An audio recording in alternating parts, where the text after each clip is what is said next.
welcome everyone. I am Marianne Cosgrove, Acting Chair of Humanists Australia. Please note that this session is being recorded and will be made available to the public through the Humanists Australia YouTube channel and other media. Please keep your video camera off if you're concerned for your privacy. Before we begin, I'd like to acknowledge that I'm speaking to you today on Ngunnawal and Ngambri land and acknowledge that sovereignty was never ceded. I pay my respects to their elders past, present and emerging and recognise their continuing connection to culture and country. I acknowledge and pay my respects to all Aboriginal and Torres Strait Islander people here today. I will listen to your voices, do my best to understand your stories and lived experiences, and speak up when I see you suffering from injustice. This presentation, What is Humanism?, is part of Humanists Australia's Launchapalooza, a series of events celebrating the launch of Australia's newest humanist organisation. Today, Friday, June 11, is Activities Day, in which we're exploring some of the activities that Humanists Australia conducts. Humanists Australia has 4 goals, one of which is educating the Australian population about humanism. This presentation is one example of our educational material. You can find others on our website at humanistaustralia.org/humanism, along with a link to the slides that I'm showing today. Today we'll cover 4 main topics. Part 1, Fundamental Questions, introduces 5 deep questions that have puzzled humans through the ages.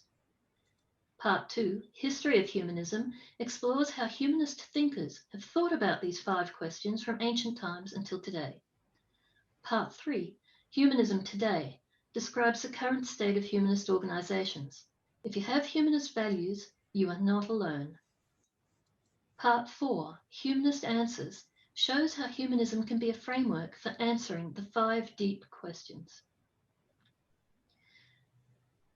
For tens, even hundreds of thousands of years, humans have been wondering about their place in the universe and pondering fundamental questions about their existence.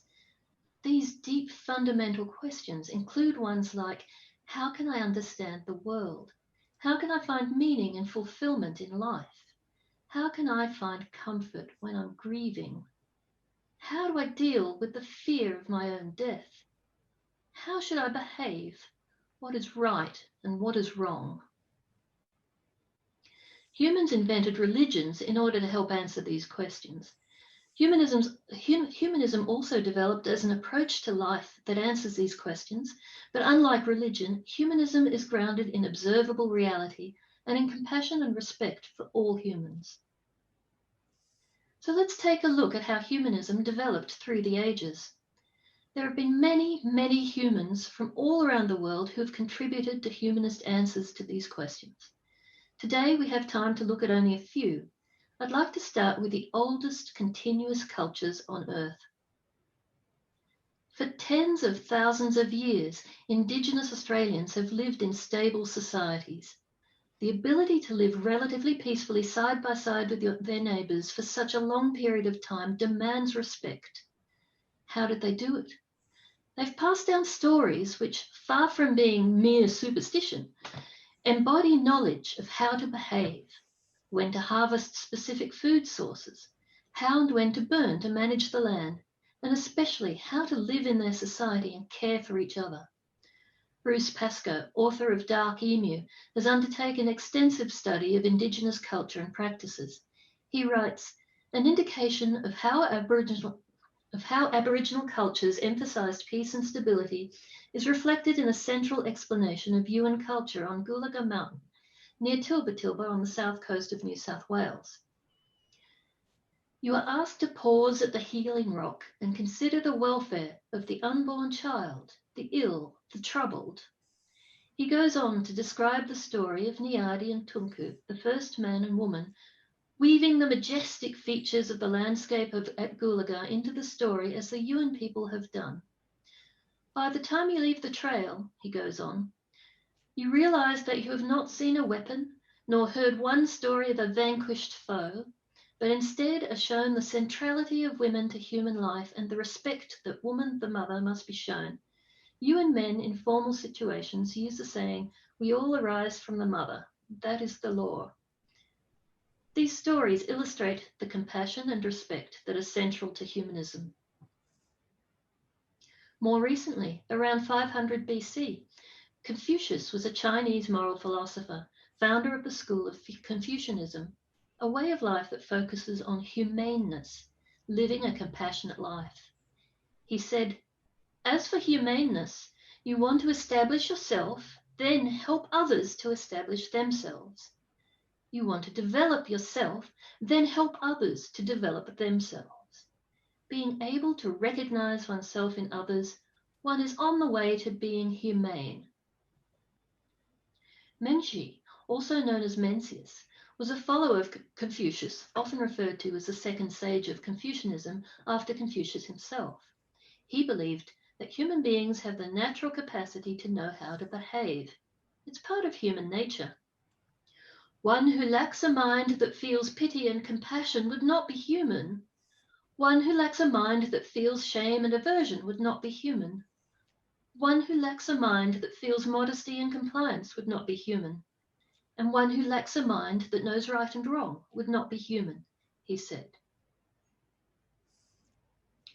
In India, from 600 BC, the followers of Charvaka, also known as Lokayata, one of the earliest materialist philosophies, denied the existence of anything unverifiable.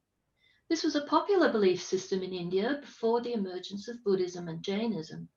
They held that the rational approach to life was to enjoy the here and now and avoid suffering.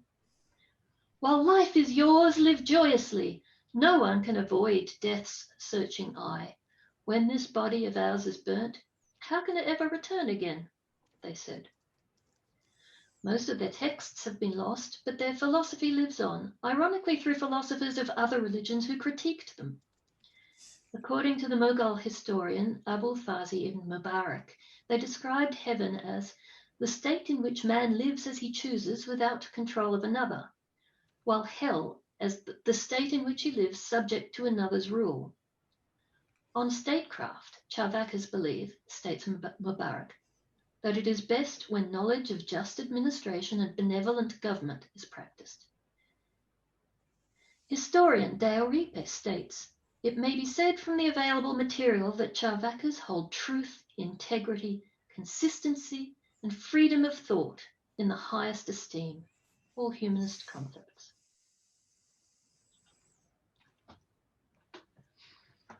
In Southern Africa, the concept of Ubuntu, a person is a person through other people, has been popular as a humanist philosophy, particularly in the transition from colonial to majority rule.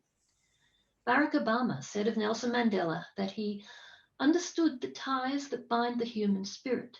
There is a word in South Africa, Ubuntu, that describes his greatest gift, his recognition that we are all bound together in ways that can be invisible to the eye, that there is a oneness to humanity, that we achieve ourselves by sharing ourselves with others and caring for those around us. In the West, Aristotle answered the question of how to find meaning and fulfillment in life. He used the term eudaimonia, the condition of human flourishing or living well. He believed that humans could find a meaningful life for themselves by using their natural talents to the best of their ability. To Aristotle, that meant using their ability to reason. Epicurus, also in Greece, was an empiricist. He believed that the world could be understood through the human senses. He held that the good life could be found through freedom from fear and pain, specifically through losing fear of divine retribution. The conquest of fear, especially fear of unaccountable divine beings who meddle in nature at will, means a reduction in the sum total of human pain and suffering and opens the door to the calm acceptance of a new picture of the world, a world in which nature is autonomous and where there are ideal beings who never meddle. And through losing fear of one's own death.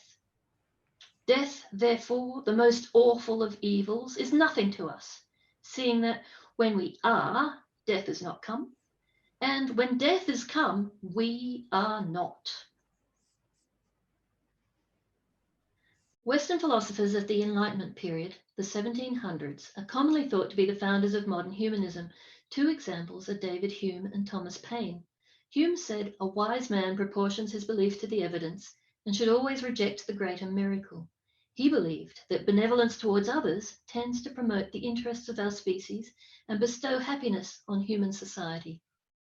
Thomas Paine authored The Rights of Man. He argued that government must be by consent of the people, who had natural human rights that must be respected. In the age of reason, he advocated for understanding the world through reason rather than through revelation, the word of God. Mary Wollstonecraft was another of the great thinkers of the Enlightenment. Her treatise on democracy and human rights, Vindication of the Rights of Man, predated Paine's Rights of Man by 2 years. She followed that up with Vindication of the Rights of Women, which held that the inequality of women at the time was a product of the denial of education to women, and argued that education of women and girls would be of huge benefit to society. In recent times, Karl Popper has had a huge influence on our understanding of objective truth and our primary mechanism for understanding it, the scientific method. He also was influential in battling authoritarianism with his book, The Open Society and Its Enemies, and other writings. In his view, the main function of democracy is to answer the question, how is the state to be constituted so that bad rulers can be got rid of without bloodshed, without violence? Clearly, his answer to the question, how should I behave, is to promote stable, non-violent society. The Australian ethicist Peter Singer, awarded Australian Humanist of the Year in 2004, also asked, how should I behave? He saw altruism as beginning at home, then expanding to our wider family and friends, our local community, then globally.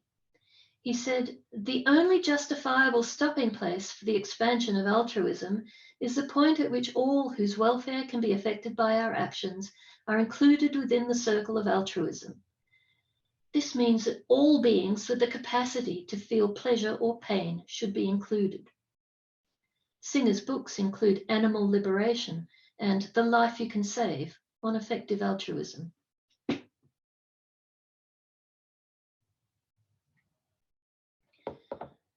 Betty Chambers was executive assistant to scientist and author Isaac Asimov when he was president of the American Humanist Association. She was president herself from 1973 to 1979. She said this about finding fulfillment in life. Humanism is the light of my life and the fire in my soul. It is the deep felt conviction in every fiber of my being that human love is a power far transcending the relentless onward rush of our largely deterministic cosmos. All human life must seek a reason for existence within the bounds of an uncaring physical world, and it is love, coupled with empathy, democracy, and a commitment to selfless service, which undergirds the faith of a humanist. Does anyone have any questions so far?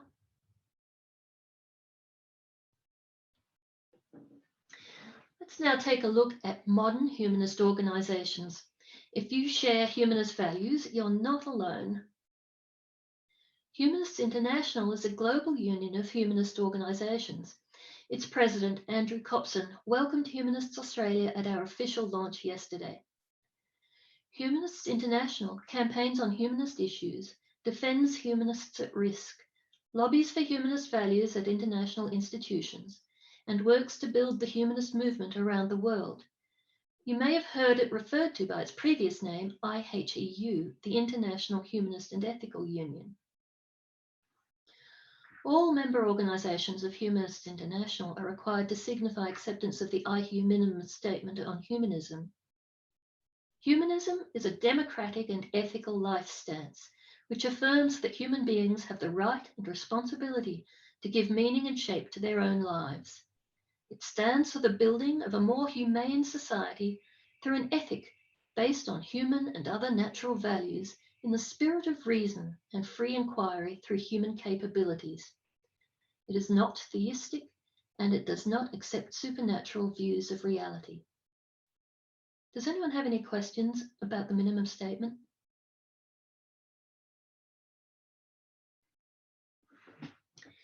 In 2002, the IHU General Assembly adopted the Amsterdam Declaration as the official defining statement of world humanism. It describes humanism in 7 points. In a nutshell, humanism is ethical. It affirms the worth, dignity, and autonomy of the individual and the right of every human being to the greatest possible freedom compatible with the rights of others. Humanists have a duty of care to all humanity, including future generations. Humanists believe that morality is an intrinsic part of human nature, based on understanding and a concern for others, needing no external sanction. Humanism is rational. It seeks to use science creatively, not destructively. Humanists believe that the solutions to the world's problems lie in human thought and action, rather than divine intervention. Humanism advocates the application of the methods of science and free inquiry to the problems of human welfare. But humanists also believe that the application of science and technology must be tempered by human values. Science gives us the means, but human values must propose the ends. Humanism supports democracy and human rights. Humanism aims at the fullest possible development of every human being. It holds that democracy and human development are matters of right. The principles of democracy and human rights can be applied to many human relationships and are not restricted to methods of government. We have applied those principles to the governance of Humanists Australia, for example. Humanism insists that personal liberty must be combined with social responsibility. Humanism ventures to build a world on the idea of the free person responsible to society and recognizes our dependence on and responsibility for the natural world. Humanism is undogmatic, imposing no creed upon its adherents. It's thus committed to education free from indoctrination.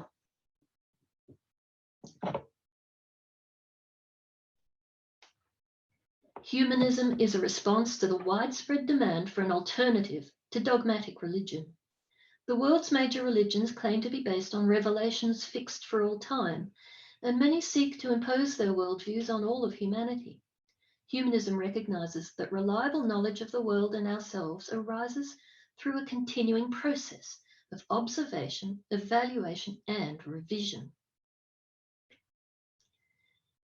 Humanism values artistic creativity and imagination and recognizes the transforming power of art. Humanism affirms the importance of literature, music, and the visual and performing arts for personal development and fulfillment. Humanism is a life stance aiming at the maximum possible fulfillment through the cultivation of ethical and creative living, and offers an ethical and rational means of addressing the challenges of our times.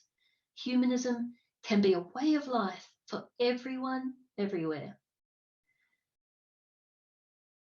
If you'd like to read these points for yourself, you can look up the Amsterdam Declaration at bit.ly/Amsterdam2002. Some other notable international humanist organisations include Humanists UK, the American Humanist Association, and the New Zealand Association of Rationalists and Humanists. Here in Australia, there are humanist societies in Queensland, New South Wales, the ACT, and Victoria. The Council of Australian Humanist Societies for many years served as an umbrella organisation for coordinating activities of the state societies. Now, a new model is needed, which is why we have launched Humanists Australia, an organisation that any Australian humanist can join. And in fact, just this week, ACT Humanist Society members have voted to roll in the ACT Humanist Society to become a supported community of Humanists Australia. Humanists Australia has been founded with 4 main goals: to educate all Australians about humanism as a framework for an ethical, meaningful, and fulfilling life, to encourage the formation of and provide support for diverse and inclusive humanist communities around Australia, to support people persecuted as a result of their humanist beliefs, both in Australia and working with Humanists International overseas, and to advocate for policies that reduce societal inequalities, advance secularism, advance human rights, and improve quality of life guided by reason and evidence. Humanists Australia has published what we believe are the core humanist values, with descriptions that help explain what humanism means to our members. The 9 core values are compassion, community, reason, resolve, integrity, diversity, environment, culture, and forgiveness. We'll explore these in more deep depth later. We have seen how humanist philosophers and organised humanism have worked towards finding answers to the deep questions of human existence.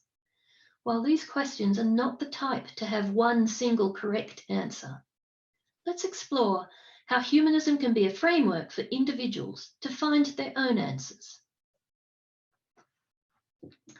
How can I understand the world? It's the Middle Ages and you're a farmer in a small village. One day you find your cow dead in the field. How do you explain the cow's death? It's human nature to want to find someone to blame. You know your neighbour, an elderly widow, has been jealous of your prosperity. You accuse her of cursing your cow. The other villagers take your side and burn your neighbour as a witch. 2 days later, your other cow dies. Suppose instead you believe that God is punishing you by causing the death of your cow. You rack your brains trying to figure out what you've done wrong. You've noticed that your son has what might be an unnatural affection for one of the other village boys. You drive your son from your home in the hopes of pleasing God. 2 days later, your other cow dies. Suppose instead you've been carefully observing all the village cows and their environment. You had noticed that several days before your cow died, a strange new plant had grown up in the village pasture. A few of the cows started looking unwell around that time. You move your remaining cow to the higher pasture. Some of the other villagers take heed of what you say and also move their cows. 2 days later, one of the cows that had stayed in the lower pasture dies. All of the cows in the higher pasture recover and do well. The villagers work together to eradicate the poisonous weed in the lower pasture and are able to save the remaining cows. This is how science began. By observation and experimentation, we can discover the real root causes of misfortunes. This gives us some measure of control over our lives. Science may not always have the answer, and scientists are liable to human failings like greed and bias, but science is still the best mechanism we have for understanding the world and hoping to control it. Let's look at some real examples from 2020. There have been at least 3 narratives about the origin of the coronavirus pandemic. Just as in the case of the dead cow, humans want to find someone to blame. The idea that the Chinese deliberately caused the pandemic has done nothing but exacerbate international tensions. The US and Chinese government have both, at various stages of the pandemic, tried to minimize it and pretend it was not a real problem. In the early days, local officials in Wuhan, scared of bringing bad news to their higher-ups, did not report the outbreak until it was too late to stop its spread. In the case of the US, a continued insistence by the federal government that the pandemic is not real has millions of people believing that it's a hoax, even as they're brought into intensive care. Lack of coordination and active undermining by the federal government of scientific responses by some states have contributed to a death rate in the US that has now reached over 3,000 deaths per day and is still growing. In Australia, state governments have listened carefully to scientific expertise and followed the advice of experts, as unpalatable as it has been. This has given us a measure of control over the virus, such that now we are seeing very few cases Australia-wide. Most of us can go on with our daily lives now with some COVID normal precautions in place. A scientific understanding of the origins of the virus, human exploitation of wildlife, gives us hope that we can reduce the rate of new infectious diseases arising in future. Another example from this year. Initially, the terrible bushfires we suffered in the summer of 2019-20 were blamed on arsonists by misinformation spread via social media, certain media outlets, and indeed by the federal government. Peter Dutton said in Parliament, "Did the bushfires start in some of these regions because of climate change? No, it started because somebody lit a match." A careful analysis of the data showed that lightning was mostly responsible for ignition. In my role as President of the Council of Australian Humanist Societies, I received a letter from someone claiming that Australia experienced these horrific fires as punishment from God for voting for marriage equality in 2019. What kind of a God is it that punishes yes and no voters alike for giving equal rights to minority groups? The scientific consensus is that climate change is driving more prolonged droughts and more extreme weather events, both of which are contributing to greater incidence and severity of bushfires. Until and unless we get climate change under control, we can continue to expect severe bushfire seasons and must learn how to deal with them. How can I find meaning and fulfillment in life? Humanists believe that meaning is not imposed on our lives by being part of someone else's grand plan. Rather, we have the human capacity to discover our own purpose in life, and that there are as many ways to find meaning and fulfillment as there are human beings. People who have discovered meaning and purpose for themselves usually find that, as Aristotle suggested, it involves making use of your own natural talents and abilities, your superpowers. Use your creativity and imagination to envisage a brighter future for your family, your community, the animals and environment around you, or the world. Then build caring relationships with other people as you use your superpowers to work towards that brighter future. James Hemming, British psychologist and humanist, said, "The meaning of life is to live it as wholly as we can, as bravely as we can, here and now, sharing the experience with others as we care for ourselves, and accepting our responsibility for leaving the world better than we found it."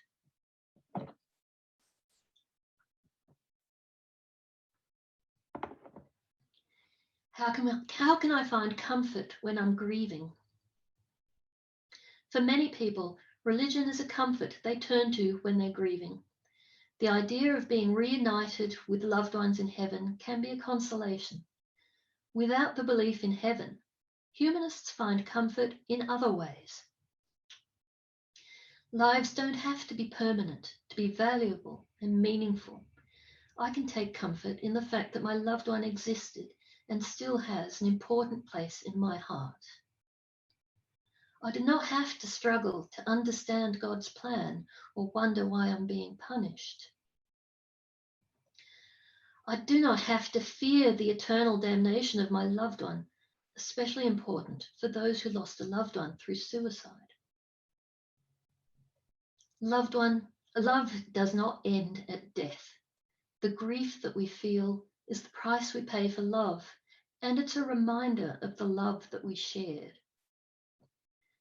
And I know that loving relationships with my family and friends will help give me the resilience I need to work through the grief. How do I deal with the fear of my own death? Humanists live for the one life that we have. We have no expectation of eternal life in either heaven or hell. While to some people it might seem frightening to think of no longer existing, for many, the understanding that we need not fear eternal damnation or even an eternity of existence in heaven comes as a great relief. What might non-existence be like? We remember nothing from before we were born, and we remember nothing from the dreamless periods of our sleep each night. We can expect the loss of consciousness that comes with death to be like that. As Epicurus said, when death is come, we are not. Although the process of dying may cause suffering, we believe suffering ends at the end of life. For that reason, most humanists are strong supporters of voluntary assisted dying. Knowing that life is temporary brings focus to our lives. We try to live each day as if it's our last. While we don't believe in a personal life after death, we know that part of us will live on, our genes if we have children, our art, music, writings, and other works, and the memory of our words and actions in our loved ones and community. Some of the anxiety that arises when we contemplate our own deaths is the fear of what will become of those who depend on us. A humanist living within a strong, supportive community can be reassured that their loved ones have others who will care for them and support them.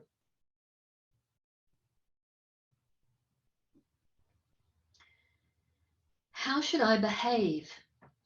Philosophers divide ethics into systems based on rules, consequences, or virtues. Humanists tend to prefer thinking about consequences or ethics based on virtues, rather than insisting on hard and fast rules. What consequences would humanists like to see from our actions? Thinking about the other four questions helps us understand the importance of building a society that supports and nourishes the humans living in it, the environment we share, and the animals that also experience suffering. Humanists Australia has published values, some of which are virtues, that have descriptions that are rule-like to help clarify their meaning, but think of them as guidance rather than rigid rules. Let's take a look at the values. We value compassion. This means that we have compassion for all humans and other feeling beings. We strive to understand their point of view and individual needs. We speak respectfully to others, even when we disagree. We value reason. This means that when making decisions, we use evidence and rational thought to assess the likely impact of our actions. We value the information obtained through ongoing scientific research and recognizes that this evolves and changes over time. We value community because it's caring relationships of a strong, supportive community that help all humans get through the tough times in life. This means that we believe in the importance of community and act locally to build a global network of people with shared values. We value diversity. This means that we believe the strength of humanity lies in diversity. We welcome people of all ethnicities, sexual orientation, and cultural backgrounds, and strive to ensure they feel included.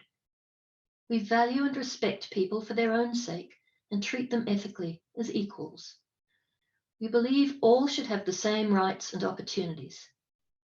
I've recently heard that we should tolerate rather than respect people with views that differ from our own, because it's important that we criticize false and damaging beliefs. This is a misunderstanding of what it means to respect another person. It doesn't mean you must pretend their beliefs are valid. What it means is that when you're arguing against their beliefs, you never resort to the name-calling, threats, belittling, and intimidation of people that's all too common now in our public discourse. It's absolutely essential that we continue to call out harmful and incorrect beliefs through rational argument and emotional stories, but not through personal attacks. We also must be willing to listen to the other person's point of view and be prepared to change our own minds. We value integrity. This means that we are open, honest, and above board in all that we do. If something's on our mind, we communicate it respectfully and tactfully. We value resolve because it's at the heart of what we need to work together to build a better world. We are determined to stand up for what we believe is right. We strive to work for a better future for ourselves, our family, our community, and the world. We are not afraid to speak truth to power. We persevere, even in the face of adversity.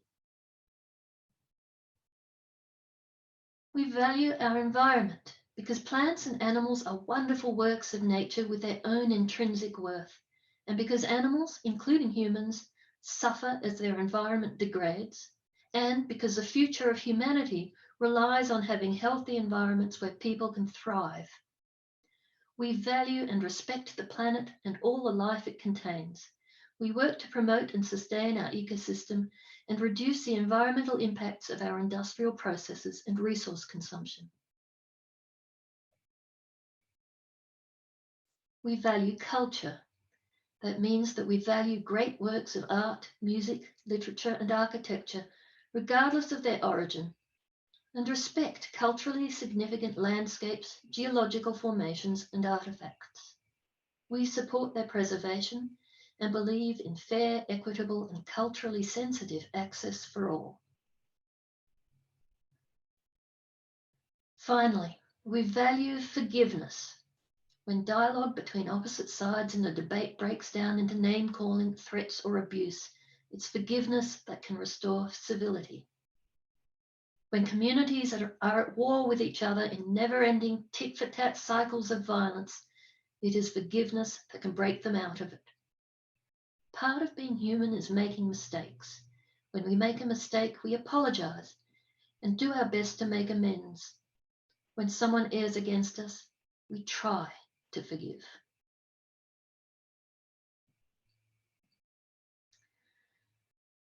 I'll say in conclusion that humanity's search for answers finds them within ourselves, from our own capacity for curiosity, reason, and love. This is humanism. Does anyone have any questions?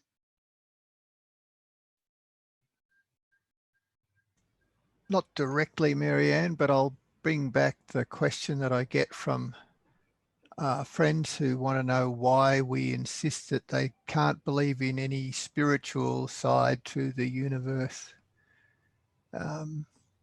I've tried to explain it. I'm interested in how other people go about explaining it. I don't need to be convinced. But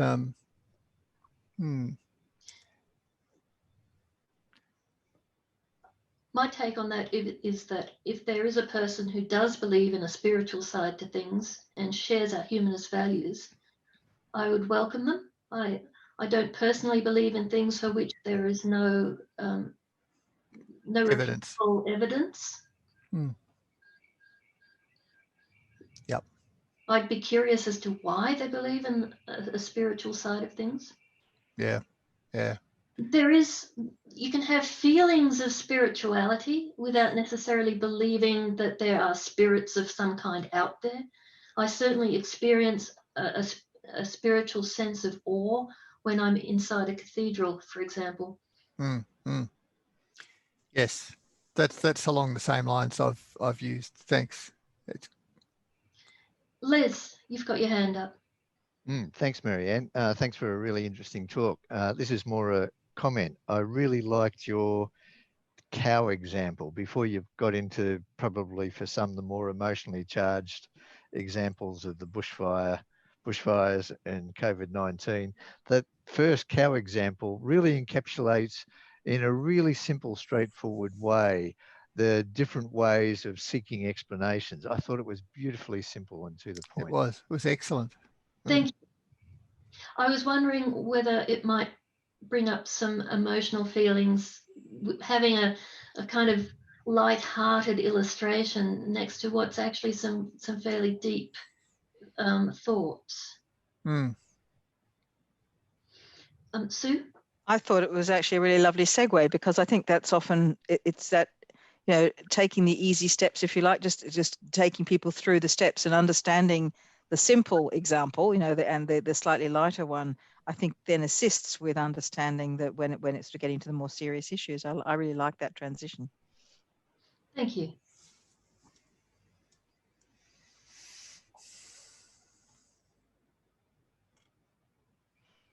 Are there any other questions or comments? Les? I'm just wondering whether you've thought about having this as a package that other people can use, this particular talk, can use in schools, community centres, other groups that want to hear the humanist message, because I think it really encapsulates all the essential features of humanism. Yeah. What humanism is, who humanists are, and what are humanists doing. I think it bundles all of that into a nice, neat package. Have you will you make this available to people who want to use it? Absolutely. In fact, I've already shared the slides on our website, humanistaustralia.org/humanism, just underneath the short video that's there. I will also make this video, the video of this presentation, available through our website. Sue? I really love the way that I really like the way that the values that on which Humanism Australia is based has sort of resonates with so many other kinds of areas as well. There's some really clear links. I'm actually thinking of the work of Andrew Fuller in Australia, who is a psychologist and works particularly in relation to areas of parenting and working with young people and children and so on. And I'm pretty sure his resources talk about the importance of compassion and forgiveness and integrity in relationships. So, you know, there's some, I'm sort of seeing some really nice parallel patterns with that, as well as other work that I've done, but, you know, that's just one example. In fact,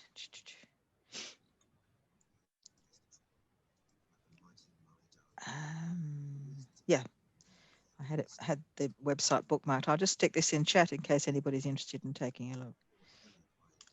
Thank you, Sue. I'll stop sharing my screen.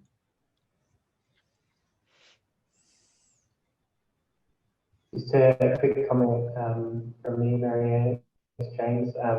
I only recently sort of fell upon humanism, sort of fell into YouTube holes and watching the likes of Christopher Hitchens and Stephen Fry talk about various things, and then came across the Humanists Australia website, and it's still very sort of new to what this all is. So I really appreciate this session. I think it's been really helpful to get that background, understand where it's all come from and what the philosophy is. So thank you. That's great. Thanks very much, James. It's great to see some new faces here. Please spread the word. Will do. Are there any more questions or comments? I'd like to thank all of you very much for... I was just going to say it was an excellent presentation, Marianne. Really enjoyed it. Thank you so much, Rosemary. Thank you all very much for coming. I appreciate the time that you've spent here today. If you are interested in the references for the presentation, it's the last slide in the deck, which you can find on our website, humanistaustralia.org/humanism. Today's presentation is part of Humanists Australia's Launchapalooza. Activities Day is today.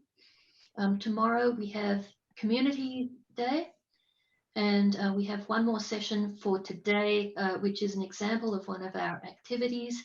We have Liz Foreman running a session, a discussion group session on the topic of whether disrespect of people's human rights has led to the rise in far-right populism. That's from 7 p.m. Australian Eastern Daylight Time tonight on this same Zoom link. Tomorrow's sessions start at 10 a.m. With a talk by Tim Hollow, Executive Director of the Green Institute, on the importance of community. Thanks for attending, everyone, and I hope to see you at one of the upcoming sessions. Take care. Thanks, Marianne. It was a great session. Thank you. I'd like to thank Lyndon Story for assistance with quotations from the early humanists. I recommend The Little Book of Humanism by Andrew Copson and Alice Roberts for anyone who'd like to learn more about humanism.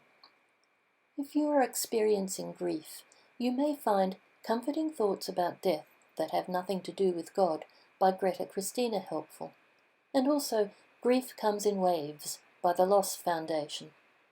Visit the Humanists Australia website at humanistaustralia.org. This presentation was part of Humanists Australia's Launchapalooza. More videos from Launchapalooza are available at humanistaustralia.org/launch. These slides are available at bit.ly/whatishumanism. There is a shortcut to the references where you can find clickable links at bit.ly/whatishumanism-references. Thank you for watching. If you're keen to know more, visit our website at humanistaustralia.org or meet fellow humanists at a Humanists Australia meetup.